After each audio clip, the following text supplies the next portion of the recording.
I'll take you on a virtual heritage tour of my city, Nepalganj, where I was born and raised. So, Nepalganj is a city that lies in the Bankhe district of Lumbini province. It is nearly 525.6 kilometers west from the Kathmandu Valley and nearly 3 kilometers near the Indian borders. The nearest airport that we have in Nepalganj is Mahendra Airport, which is famously known as Ranjha Airport or Nepalganj Airport. And this city, if you want to travel to Nepalganj from Kathmandu, it will take around 14 hours by a bus and 1 hour approximately by flight. Nepalganj is a city which is very important when it comes to trade between India and the Western Tarai. Not only it is an important city for the trade between India and the Western Tarai, there are very few people who know about the history of Nepalganj, how it was created. So back in 1857, when the first Sepoy rebellion happened in India, Janga Bahadur Rana and his troops actually went and supported the British to crush down the rebellions, and in return, the Britishers allowed the Rana and his troops to enjoy the loot and stay back in the city of Lucknow. That is when Janga Bahadur Rana got an opportunity to explore the city, and he fell in love with Hazratganj, a place in Lucknow. And that's when he decided that I will create my own Ganj in my Nepal. And thus Nepalganj was born. After the city was created, now it was the time to populate the city. So for populating the city, various communities from India as well as Nepal were called and invited to settle in the city. And that is when various communities like Thathers, the one who makes utensils, Sunars, the one who makes the goldsmiths, potters or kumhars were actually invited in the city to stay back. And also, after they came into the city, there were certain areas that were defined. Like there is Sunar Mandi where all the goldsmiths reside. There is a Kumhar Toll where all the potters reside. So that is how they separated the areas in the city. And during the civil war that happened in Nepal, the Maoist war, a lot of communities from the western and the far western region of the country actually migrated down to Nepalganj. That is how there is a various diversity of communities living in harmony and living together in a harmonious manner. So in short, we can say that in Nepalganj, the minorities are the majorities, and that is what that makes this city so great. I still remember when I was a kid, when I used to go to school early in the mornings, I could hear the bells from Bageshwari Mandir and the azan going on from the Jama Masjid and the chants that were coming out from the Buddhist monastery. It created such a surreal experience. It was something that was defined beyond words. And this diversity of culture can also be seen in the food of street food, especially of Nepalganj. Various communities has their own flavors and each flavors represent themselves, and this is what we can see on the streets of Nepalganj.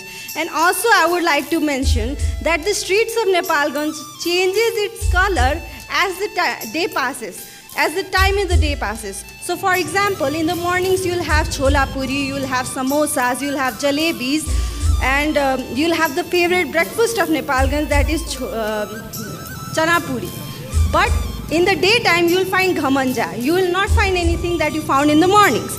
So in ghamanja, it is a combination of various fritters, and it is just explosion in your mouth. It's so flavorful. You must try it if you go there. And then in the evenings, this is the time when the city comes into life. This is the time when you'll actually see the beauty of the city. Various communities will come together, they'll have tea and lunch. You will see the streets of Tribhuvan Chowk and BP Chowk, all these street vendors will come out, they'll sell pani puris, kebab rolls, egg rolls, etc. The food that we enjoy of Nepalganj, it is basically created by the people, and the most important aspect in these foods is that it is created by the women behind. These women are the silent carriers of the tradition and culture. They are the one who hold the thread of this culture and pass down from generations to generation, keeping the authenticity alive. These are the women who are the pillars of making Nepalganj so diverse and culturally rich, and they stay in the background. Back in the times, there were women, they never stepped out of their houses. You would never see women stepping out of the houses, selling things or anything. But now the situation has changed. The women come out of their houses. You will see women vendors, you will see women riding bikes and cycles and rickshaws even. So it is something that we have came so far. But still, there are certain communities which still hold back to the women that they have, and the women are actually made to stay back in their houses, like especially the women of Awadhi community or Bhojpuri community, Maithili community, Muslim community, etc.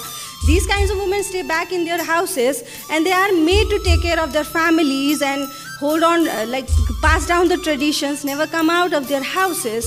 And if they have any dream or aspiration of being financially independent or doing something for themselves, they actually have to suppress their vision of it.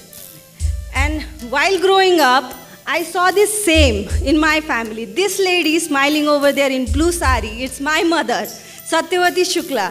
When she got married, she had this aspiration that she wanted to create something of her own. She didn't know what, but she wanted to create. I saw this helplessness in my mother's eyes, where she wanted to create something of her identity, but she could not because she had no support, or there were less opportunities, or basically she just didn't have the courage to stand up for herself.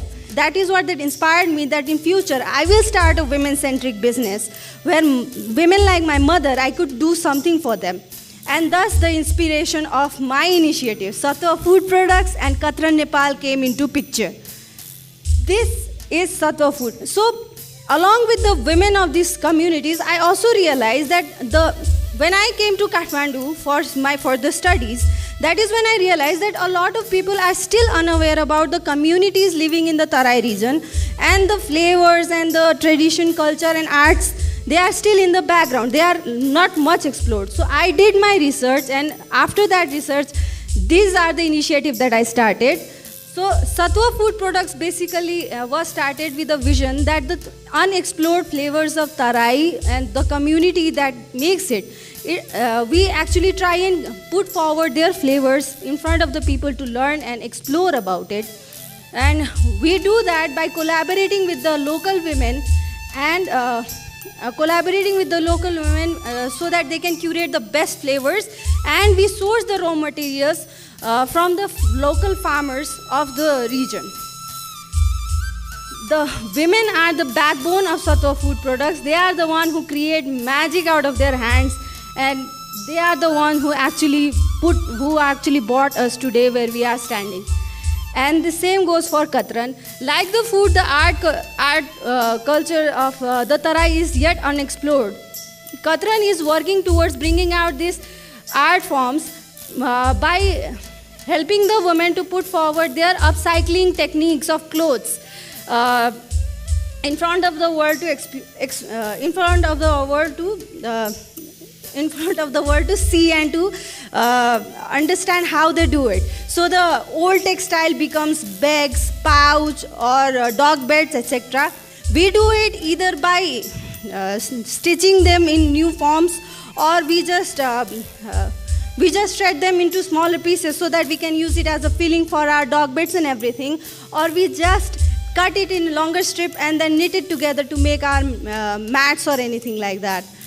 So when I started my journey, the ideas that I had, that was basically out of passion.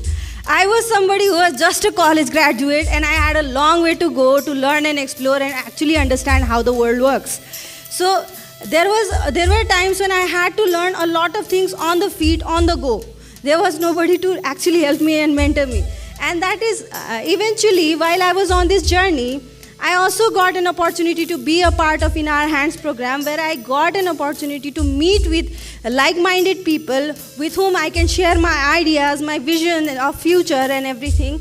And that is when I got mentorship from my mentors, who helped me to become who I am today, who gave me the confidence to stand in front of public and speak about whatever I could. They are the ones who actually helped me to reach where I am, because they gave the confidence, and they actually made me believe in myself.